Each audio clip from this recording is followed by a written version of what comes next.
नमस्कार. विचार विश्व संकल्पनेमध्ये आपल्या सर्वांचं स्वागत आहे. आज मंगळवार दिनांक 9 डिसेंबर 2025 आणि आजचा जो सुविचार आहे तो खूप महत्वाचा आहे. म्हणजे बघा, प्रश्न विचारायला लाजू नका. प्रत्येक मोठा शोध एका छोट्या प्रश्नातूनच जन्मतो. बरेच जण घाबरतात, मी कसं विचारू, लोक काय म्हणतील, थोडंसं लाजतात आणि त्या न्यूनगंडापोटी प्रश्न विचारायचं विसरतात किंवा थोडंसं घाबरतात. माझा वैयक्तिक अनुभव आहे. आस्क क्वेश्चन नावाच्या कॉन्सेप्टवर आम्ही काम करतो.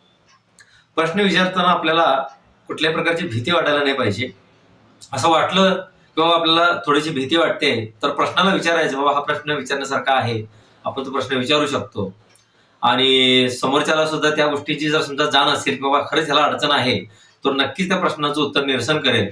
आणि नॉर्मली सुज्ञ व्यक्ती काय करतात, प्रश्नांची उत्तरं देतात. प्रश्न उत्तर ही एक जीवनाची महत्वाची घटना आहे. प्रश्न विचारल्यानंतर उत्तर भेटतं, उत्तरातून परत नवीन प्रश्न जन्मतात.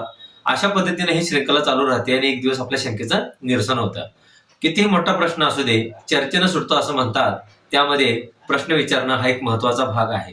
तर तुम्हाला हा सुविचार नक्कीच उपयोगी पडेल. तर माझ्या अनुषंगानं एक सल्ला आहे तुम्हाला, याचा तुम्ही नक्की जीवनामध्ये वापर करा. शुभ दिवस, शुभ सकाळ.